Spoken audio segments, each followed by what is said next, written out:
Sugar, जिसमें देश की अर्थव्यवस्था से लेकर किसी इंसान तक सभी को प्रभावित करने की क्षमता है। आज बात करेंगे कि क्या ये हमारे शरीर के लिए खतरनाक है, और अगर खतरनाक है तो कैसे, और हमें शुगर की जगह क्या काम में लेना चाहिए जिससे हमारी हेल्थ बची रहे। तो कोई चीज़ खराब है या सही, उसके लिए हमें सबसे पहले जानना होता है कि वो बनती कैसे है। तो इसी में जानते हैं कि शुगर बनती कैसे है।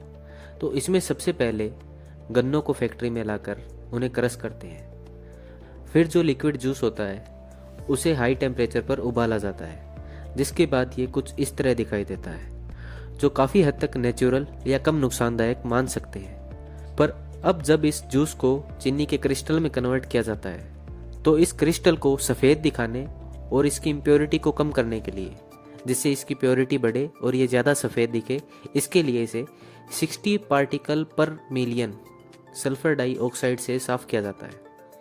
इसमें ध्यान दीजिए आप, 60 पार्टिकल पर मिलियन सल्फर डाइऑक्साइड। और हमारे शरीर के लिए अगर 15 पार्टिकल पर मिलियन से ज़्यादा अगर सल्फर डाइऑक्साइड हो जाए तो वो पॉइजनस है और हमारे शरीर को बहुत ज़्यादा नुकसान पहुंचाएगी लंबे समय तक अगर हमने इसको उपयोग में लिया तो।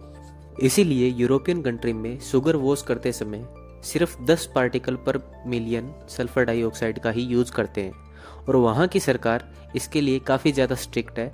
पर भारत में ये लिमिट 60 पार्टिकल पर मिलियन है, और चीनी बनाने वाले कभी कभी 75 पार्टिकल पर मिलियन तक SO2 का भी काफ़ी बार उपयोग करते पाए गए हैं।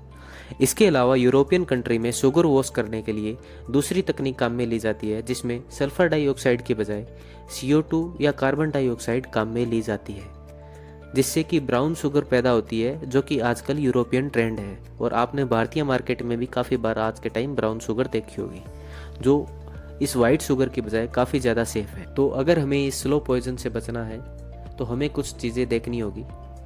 इसके अंदर सिर्फ गलती फैक्ट्री वालों की नहीं है। सबसे पहले तो हमारे दिमाग में जो ये सोच है उसे निकालना होगा कि जो सफ़ेद है वही क्वालिटी में बेस्ट है।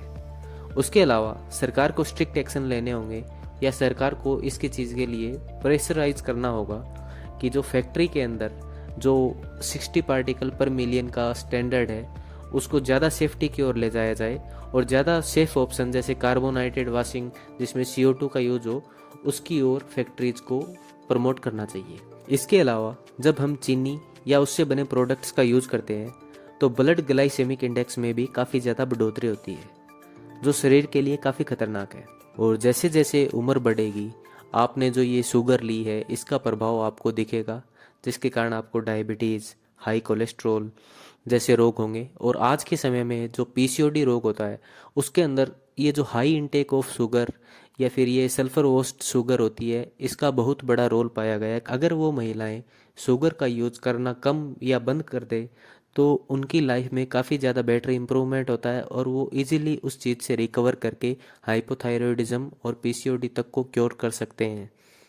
और शुगर से जो हमें एक्स्ट्रा कैलोरी मिलती है वो भी हमारे शरीर के लिए बहुत ज़्यादा नुकसानदायक होती है, और वज़न को नियंत्रित करने में भी इंसान को बहुत ज़्यादा दिक्कत आती है। तो अगर आप शुगर को अवॉइड करोगे तो आप अपने वेट को भी काफ़ी अच्छे से बैलेंस कर पाओगे। तो अब बात करते हैं कि हम शुगर की बजाय उसे रिप्लेस करने के लिए क्या क्या फूड यूज़ करें। तो चीनी की बजाय नेचुरल गुड़ का उपयोग करना चाहिए, जिससे जिससे आपको कुछ मात्रा में आयरन, उसके अलावा कैल्शियम वगैरह भी मिलेंगे, जो आपकी हड्डियों और शरीर के लिए ओवरऑल काफ़ी ज़्यादा फ़ायदेमंद है। और ये बॉडी के लिए नेचुरल एलिमेंट होगा तो ये बॉडी के लिए ज़्यादा ससेप्टिबल और फ़ायदेमंद होगा। और अगर आप शरीर के बारे में या रोगों के बारे में या साइकोलॉजी और डार्क ह्यूमन एक्सपेरिमेंट्स के बारे में जानने को उत्सुक है तो आप मेरे से जुड़ सकते हैं। Thank you.